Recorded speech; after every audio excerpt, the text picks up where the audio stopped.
श्री भगवान मुनिसुव्रतनाथ स्तोत्र।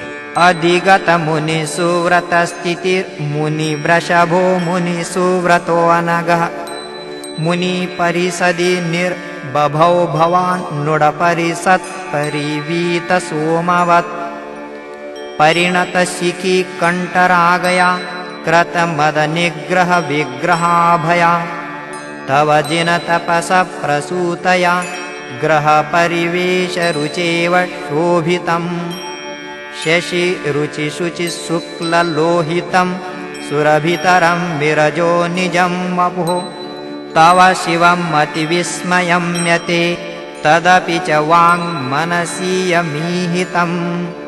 स्थितिजनननिरोधलक्षणं चरमचरं च जगत्प्रतीक्षणम् इति जिनः सकलज्ञलाञ्छनं वचनमिदं वदतावरस्यते। दुरितमलकलङ्कमस्तकं निरुपमयोगबलेन निर्दहन् अभवद्भवसौख्यवान् भवान् भवतु ममापि भवोपशान्तये।